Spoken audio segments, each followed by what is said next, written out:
अब एक काम करते हैं, एक बार इंडेक्स का चेक ले लेते हैं, उसके बाद थोड़ा सा आगे बढ़ेंगे और बिग मार्केट वॉइसेस की कड़ी पे थोड़ा सा फोकस करेंगे। आज हमारे साथ राजेश कोठारी जुड़ चुके हैं इस खास बातचीत में। इंडेक्स बस दिखा दीजिए एक बार। निफ्टी इट्स 23741, निफ्टी बैंक करीब करीब 51,298। राजेश जी नमस्कार, कार्यक्रम में स्वागत है। राजेश जी, मतलब चाहे वो ट्रेडर हो या इन्वेस्टर हो, सबका मन आहत तो है ही इस वक्त। पहले बात ये करते हैं राजेश जी, आपके अनुसार आपका अनुमान क्या कह रहा है? ये जो हमें दिक्कत इस वक्त महसूस हो रही है, सबसे बड़ी एफआईआईज की सेलिंग, रोज़ बरोज़ 3-4 हज़ार करोड़ रुपए की सेलिंग। आप इंडेक्स 1500-1600 करोड़ रुपए का रोज़ बेच रहे हैं, आप स्टॉक फ्यूचर्स बेच रहे हैं। हमारी इंडियन मार्केट्स की इस वक्त ग्लोबल प्लेसमेंट लग कैसी रही है? जब जनवरी में हम एक बार फिर से एक फुल फ्लैज ट्रेड शुरू करेंगे, क्या ये सेलिंग प्रेशर कंटिन्यू करेगा? आपको इस बात के चांसेस लग रहे हैं क्या? First of all Virendra ji, India का अगर आप overall as a global fund manager अगर आप सोचते हो, correct, so you have different options to play. And उसमें सबसे बड़ा option for global investor today is first is home market, which is US for that. And US market, the economy and the Trump coming in, so political certainty, and because of the lot of efforts to improve the overall economy, beat make in USA, and ये सब policy की वजह से US corporate earnings growth will be double digit. So US economy and US market will be the first preference for any global investor. But it is not only about US, and then comes the second most preferred market. Here you have 3-4 options. One is Europe, second is Japan, third is China, and fourth is India. And when you look at relatively across these 4 countries, where you will allocate the most, and that's where India is the most important market for any global investor. The economic growth, हमारी जो country का है, is the one of the fastest. Second, importantly, democratic driven. Third, importantly, demographics in favor. Fourth, importantly, China +1, US की खुद की policy China +1 रही हुई है, so India will be natural beneficiary. And last but not least, valuations are reasonable. They are not सबसे बहुत सस्ता भी नहीं है और बहुत महंगा भी नहीं है. So I think India will definitely become the second most preferred country for any global investor. And therefore, I'm not too much worried about the FII selling for the next year. I think already base बहुत ही कम है. From ये base से मुझे ऐसा लग रहा है कि FI का भी इंटरेस्ट इंडिया में बाइंग की तरफ चालू हो जाएगा. ओके, ठीक है, आप कहते हैं कि एफआईआईज का इंटरेस्ट चालू हो जाएगा, बट लॉजिकली चलनी वही चीज़ सही है राजेश जी की जिसमें हमें अर्निंग्स अच्छी नज़र आए। अब आपका अगर आप पिछला अर्निंग सीजन देखें, है ना, अब जब हम जनवरी में मुलाकात करेंगे, मेरे ख्याल से 13-14 तारीख को पहला नतीजा आ जाएगा इन्फोसिस या फिर टीसीएस का। इस बार की अर्निंग्स अगर आप बीते अपने जो अर्निंग सीजन को देखें, उसके आधार पे अच्छी कहाँ नज़र आने की पॉसिबिलिटी है जिसको शायद हर कोई खरीदना चाहे, चाहे वो एफआईज हो, चाहे वो डीआईज हो, चाहे रिटेल हो, चाहे म्यूचुअल फंड्स हो? अच्छी अर्निंग्स की एक्सपेक्टेशन कहाँ है आपको? वीरेंद्र जी, मुझे ऐसा लग रहा है कि मार्केट इज ऑलवेज थोड़ा फॉरवर्ड लुकिंग होता है रादर देन बैकवर्ड लुकिंग. तो रेयरव्यू मिरर ड्राइविंग हम नहीं कर सकते, हमें थोड़ा आगे देखना पड़ता है. पर जब भी हम आगे की तरफ देखते हैं, तभी सबसे प्रेफर्ड सेक्टर रहेगा capital good sector. Capital good sectors की order book growth is going to be significantly better in the fourth quarter. Third quarter ऐसे भी इतना इंडिया के लिए इतना इंपॉर्टेंट नहीं होता है, हमारे लिए सबसे इंपॉर्टेंट सेकंड क्वार्टर और फोर्थ क्वार्टर होता है. तो ऑर्डर्स जो है इलेक्शन की वजह से काफी प्रेशर्स में थे कैपिटल गुड्स रिलेटेड सेक्टर, लेकिन election uncertainty is over and capex is going to bounce back. Most of the order announcement will come in the fourth quarter. So capital goods is the first preferred sector. Second important sector जहां पे आपको sentimentally as well as earnings will be reasonably decent will be the pharmaceuticals. The healthcare sector will be the second sector. Third sector जहां पे disappointment कम होते जाएंगे और US economy जैसे improvement start होएगा तो BFSI segment will also do well. Therefore the IT sector. These three will be the sectors where you will see better growth या better indicators या the better momentum या the better commentary from the management. Very important. क्योंकि results के ऊपर ज्यादा लोगों की नजर नहीं रहेगी, लोगों की नजर रहेगी मैनेजमेंट कमेंट्री पे। तो ये 3 सेक्टर में management commentary will be positive. This are the 3 sectors. Otherwise बाकी जो सेक्टर्स है, जितने भी सेक्टर्स हैं, वहां पे थोड़ा बॉटम अप अप्रोच लेना पड़ेगा। एवरी सेक्टर विनर्स भी रहेंगे वो सेक्टर में, वो लूजर्स भी रहेंगे, और हमें हमारी नजर वो विनर्स पे रखनी पड़ेगी। अच्छा, ठीक है, आपने राजेश जी कहा कि भाई पहला सेक्टर मेरा कैपिटल गुड्स है, लेकिन आपको भी मालूम होगा कि जब हमारा H1 में चुनाव आ गए थे तो हमारा कैपेक्स स्लो डाउन हो गया। अब सेकेंड हाफ में क्या होगा? और दूसरी बात, जो लास्ट आई थिंक सेशन में फ्राइडे को सिमंस ने कहा कि expect slow down in railway order flow and private capex. अगर मैं एक फर्स्ट मूवर एडवांटेज लेने के लिए इन डिप्स पे कैपिटल गुड्स को बाय भी करूं सर, आपका पर्सपेक्टिव क्या है? क्या कि in next half of next fiscal ये कैपेक्स रिवाइव होगा?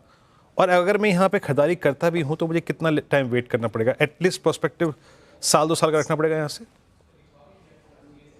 सबसे पहले तो कैपिटल एक्सपेंडिचर के बहुत सारे सब सेक्टर्स हैं, हमें समझना पड़ेगा। एक जनरल नहीं है कि रोड सेक्टर की, रेलवे सेक्टर की, ऐसा नहीं है। बहुत सारे इसके सब सेगमेंट है, जैसे कि डेटा सेंटर एक इंपॉर्टेंट सब सेक्टर है, HVDC related transmission second important sub sector है, third important sector defence and related, fourth important is EMS pillars, electronics manufacturing. So likewise every sector में हमें विनर ढूंढना पड़ेगा, and based on that you have to construct the portfolio. जहां की आपका सवाल रहा कि कितना साल हमें वेट करना पड़ेगा, equity market is always 3, 4, 5 years view. It is not a 2020 तो ये है नहीं कि एक बॉल में, हर बॉल में हम रन लेंगे, ऐसा तो जरूरी नहीं है। पेशेंस तो रखना ही पड़ेगा, और तभी तो वेल्थ क्रिएट होगी, अदरवाइज वेल्थ कैसे क्रिएट करेंगे? मैं आपसे एक चीज पूछना चाह रही हूँ, ये जो रुपये का हाल है, अब आप देखिए 85-10 के आसपास इस समय रुपया ट्रेड कर रहा है टू डॉलर। ये हमारे लिए कितनी परेशानी का सबब बन सकता है? क्योंकि अब तक सब लोग कह रहे हैं कि थोड़ा सा कैलिब्रेटेड है, धीरे धीरे करके वीकनेस आ रही है, लेकिन रुपये 85 पर हैज ऑल, आई मीन जब भी रुपये में इस तरह की वीकनेस आती है, it's always been a pain point. अब ब्रॉडर मार्केट के पर्सपेक्टिव से या फिर इसे एक एडवांटेज के तौर पर देखेंगे और फिर IT, फार्मा जैसे एक्सपोर्ट ओरिएंटेड कंपनियों पर दाव खेला जाए, अप्रोच क्या होगी इस तरह के माहौल में? सबसे पहले तो ओवरऑल करेंसी डेप्रिसिएशन जो है वो सबसे इंपॉर्टेंट हमारे लिए फैक्टर है crude oil prices, and crude oil prices by and large environment is reasonably okay for us, which is good news for India, सबसे इंपॉर्टेंट। तो मुझे नहीं लग रहा है कि बहुत बड़ा डेप्रिसिएशन करेंसी का होएगा, नंबर 1। नंबर 2, जब भी डेप्रिसिएशन करेंसी का होता है तो काफी लोगों को लगता है कि एक्सपोर्ट ओरिएंटेड कंपनीज को बेनिफिट मिलेगा, वो ऐसा होता नहीं है, because you have to pass on this entire benefit to your customer, क्योंकि कस्टमर की तो पता है कि आपको बिना कुछ किए हुए 4% डेप्रिसिएशन का एडवांटेज मिल रहा है। So you to be globally competitive and you to pass on that benefit. So I think currency will not be a major problem in my view. It is going to be a kind of a 3-4.5% kind of a annual depreciation हमें पकड़ के चलना चाहिए, और आगे भी मुझे लग रहा है कि वही चीज कंटिन्यू रहेगी, क्योंकि क्रूड ऑयल काफी कंट्रोल में है, हमारे एक्सपोर्ट इंपोर्ट भी by and large reasonably balance है, तो मुझे कोई बहुत बड़ा करेंसी का फैक्टर नहीं लग रहा है। हाँ, बीच बीच में वॉलेटिलिटी जरूर रहती है, स्विंग्स आ जाते हैं तो कंसर्न्स आ जाते हैं, लेकिन जैसे ही आप आपका पीरियड लॉन्गर करते हो, अगर आप वही चार्ट अगर आप 3 months, 6 months, 12 months और 36 months में लगाते हो, तो आपको पता चलेगा कि कोई बहुत बड़ा डेप्रिसिएशन इंडियन करेंसी का हुआ नहीं। एक पॉकेट जहां पर थोड़ी करके खरीदारी लौटती हुई दिखाई दी थी बीच में, वो कंजम्पशन थीम थी, चाहे वो टाइटन हो, ट्रेंट जैसे काउंटर्स हो।